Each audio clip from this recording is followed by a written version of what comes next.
بسم اللہ الرحمن الرحیم۔ السلام علیکم ڈیئر اسٹوڈنٹس، امید کرتا ہوں آپ لوگ ٹھیک ہوں گے اور آپ لوگ مطالعہ کر رہے ہوں گے۔ ایسا نہ سمجھے کہ یہ ہمارے ایگزام جیسے بھی تھے جیسے تھے وہ لیٹ کیوں ہو گئے، یہ اس طرح کیوں ہو گیا، اس طرح کیوں ہو گئے، تبدیلی کیوں آ رہی ہے، تبدل کیوں آ رہا ہے، زندگی میں یہ اتار چڑھاؤ کیوں آ رہا ہے، نشیب و فراز کیوں ہو رہا ہے، یہ زندگی میں تبدل اور تغیر کا جو زمانہ تھا وہ اس طرح کیسا تھا، وہ جب پہلے تھا کیسا تھا، ابھی کیسا ہے، اور آئندہ وقت جو جیسا بھی ہوگا تو اس وقت کے لیے اللہ تعالیٰ سے دعائیں مانگتے جائیں، دعائیں چاہتے جائیں اور اللہ تعالیٰ سے ڈھیر ساری جو مہربانیاں ہیں وہ سمیٹتے جائیں۔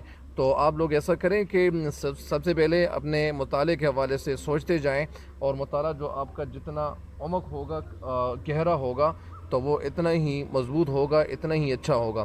مجھے امید ہے کہ آپ لوگ زندگی میں اپنے والدین کا بھی زیادہ خیال رکھ رہے ہوں گے، کیونکہ یہ والدین آپ کے لیے سب کچھ ہے۔ یہ والدین ان والدین کا اگر آپ خیال نہ رکھیں، ان کا خیال نہ کریں، تو ان کے خیال کرنے والے کون ہوں گے؟ اسی طرح جس طرح لوگ کہتے ہیں کہ اولڈ از گولڈ، تو یہ اولڈ جو ہیں یہ ہمارے لیے گولڈ ہے، یہ ہمارے لیے سونا ہے، یہ ہمارے لیے پرل ہے۔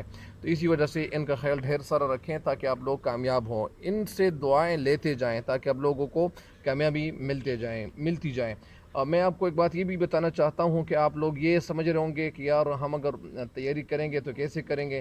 ایک تو یہ بات بھی ہے کہ ہمیں تیاری کیسی کرنی ہے۔ تو سب سے پہلے آپ میری اس ویڈیو کے توسط سے آپ انشاءاللہ یہ بھی سمجھ جائیں گے کہ سب سے پہلے آپ ایسا کریں کہ آپ سب سے پہلے وظائف پڑھتے جائیں۔ اعوذ باللہ من الشیطان الرجیم، بسم اللہ الرحمن الرحیم، حسبنا اللہ ونعم الوکیل۔ یہ ایک وظیفہ ہے جو لوگ پڑھتے ہیں تقریباً روزانہ 450 دفعہ یا 500 دفعہ، تو اللہ کی فضل و کرم سے اللہ تعالیٰ کی مدد آپ کے ساتھ ساتھ ہوگی اور آپ بہت سارا کام کرو گے۔ وہ مطالعہ جو آپ کا یعنی وہ صحیح طریقے سے نہیں ہو رہا ہوگا تو وہ مطالعہ بھی آپ کا کیا ہوگا، وہ بھی مضبوط ہوگا انشاءاللہ۔ اور رب اذن علم جو پڑھتا ہے تو رب اذن علم پڑھنے سے بھی بہت زیادہ فائدے وہ ہو جاتے ہیں، ملتے جاتے ہیں۔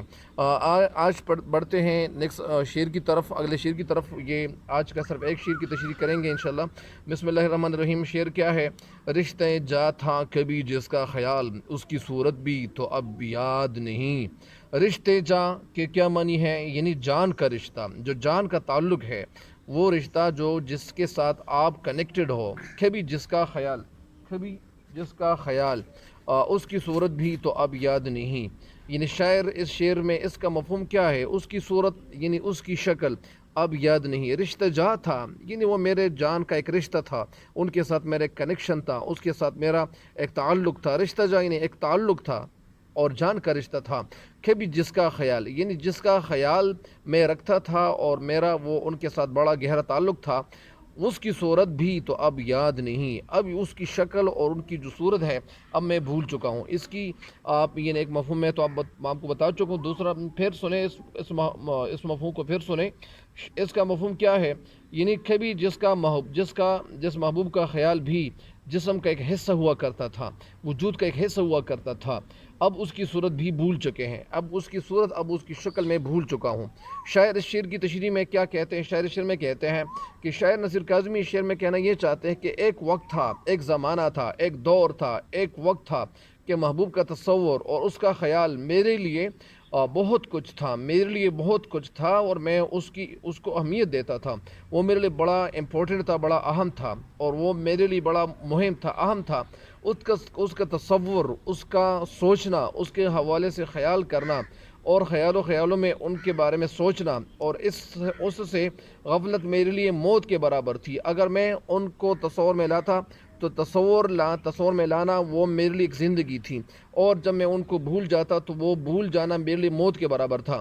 میں ہر وقت، میں دن رات، میں شب روز، میں دن رات اس کے حسن، اس کے جمال، ان کے خوبصورتی کے حوالے سے میں ہر وقت خوبصورتی کے حوالے سے میں کھویا رہتا تھا، میں سوچتا رہتا تھا، اور ایک لمحہ بھی اس کی یاد سے میں غافل نہیں تھا۔ میں کبھی غافل نہیں ہوتا تھا، میں ہر وقت ان کو میں اپنے سوچ میں رکھتا تھا، اور میں سوچوں میں ان کو خیالوں میں یعنی یاد کیے رکھتا تھا۔ جس طرح ایک شعر ہے، شعر تو بہت سارے ہیں، بہرحال مگر اب ایسا وقت بھی آ گیا ہے، اب میری زندگی میں کچھ ایسے حالات کچھ ایسے واقعات آ گئے ہیں. ظاہری بات ہے کہ جب یہ آزادی پاکستان کو مل رہی تھی اس وقت جب ہندوستان اور پاکستان دونوں دھڑے وہ الگ ہو رہے تھے تو ظاہری بات ہے کہ اس وقت بہت سارے لوگ جو وہ یہاں پہ موجود تھے وہ وہاں ہندوستان شفٹ ہو رہے تھے, وہاں ہندوستان میں جو لوگ تھے وہ یہاں شفٹ ہو رہے تھے.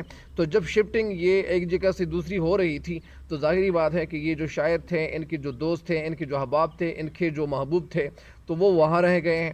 بہت ساری بات یہ بھی مشہور ہے کہ وہ بھی لوگ جو وہاں سے آ رہے تھے, بہت سارے قافلے وہ آ رہے تھے, لوگ قافلوں کی صورت میں آ رہے تھے, تو بہت سارے جو بوڑھے لوگ تھے, بچے تھے, بچیاں تھیں, عورتیں تھیں, تو ان کو یعنی شہید کیا گیا, بے دردی سے شہید کیا گیا. اور اس طرح جب بے دردی سے شہید کیا گیا تو اسی وجہ سے یعنی یہ باتیں مشہور تھیں. اسی وجہ سے یہ بھی ہو سکتا ہے کہ شاعر کے جو دو احباب تھے وہ راستے میں بچھڑ گئے تھے, یا تو وہ لوگ یہاں آپ پہنچے نہیں تھے, آپ پہنچ چکے تھے لیکن وہ پہنچنے والے یعنی وہ لوگ جو تھے ان کو پہنچنے نہ دیے تھے, تو اسی وجہ سے وہ لوگ راستے میں شہید کیے گئے تھے.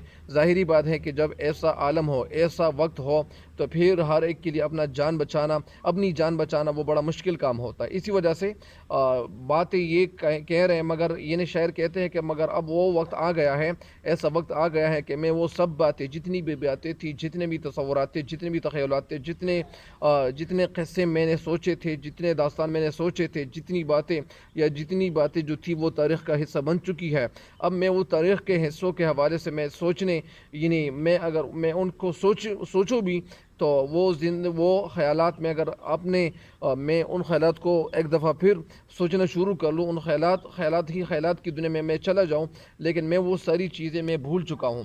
مجھے تو اب کچھ بھی یاد نہیں آ رہا ہے. میں اس کی شکل صورت میں ان کا جو سراپا تھا, ان کی جو شکل تھی, میں سب کچھ بھول چکا ہوں. ان کی شکل کیسی تھی, ان کا چہرہ کیسا تھا, ان کا یعنی چلنا کیسا تھا, جو کچھ بھی تھا میں سب کچھ بھول چکا ہوں. اور وہ کس قسم کے رخسار والے آدمی تھے, کس قسم کا یعنی وہ میرا محبوب تھا, یہ ساری باتیں میں جتنی تھی میں سب کچھ میں بھول چکا ہوں. یعنی ایک شعر ہے, اس شعر کے حوالے سے ایک شعر ہے کہ نہیں آتی اس کی یاد تو مہینوں تک نہیں آتی, نہیں آتی اس کی یاد تو مہینوں تک نہیں آتی, مگر جب یاد آتے ہیں تو اکثر یاد آتے ہیں, مگر جب یاد آتے ہیں تو اکثر یاد آتے ہیں. ایک دفعہ پھر سنیں, نہیں آتی اس کی یاد تو مہینوں تک نہیں آتی, نہیں آتی اس کی یاد تو مہینوں تک نہیں آتی, مگر جب یاد آتے ہیں تو اکثر یاد آتے ہیں. تو یہ اس شعر کی تشریح مکمل ہو گئی ہے. مجھے امید ہے کہ آپ اس شعر کی تشریح سے بھی بڑا فائدہ اٹھاؤ گے, اور میرے چینل کے لنکس کو اپنے دوستوں کے ساتھ شیئر کریں تاکہ ان کو بھی ساتھ ساتھ فائدہ ملتے جائیں. تب تک کے لیے اجازت چاہتا ہوں. اللہ نگہبان.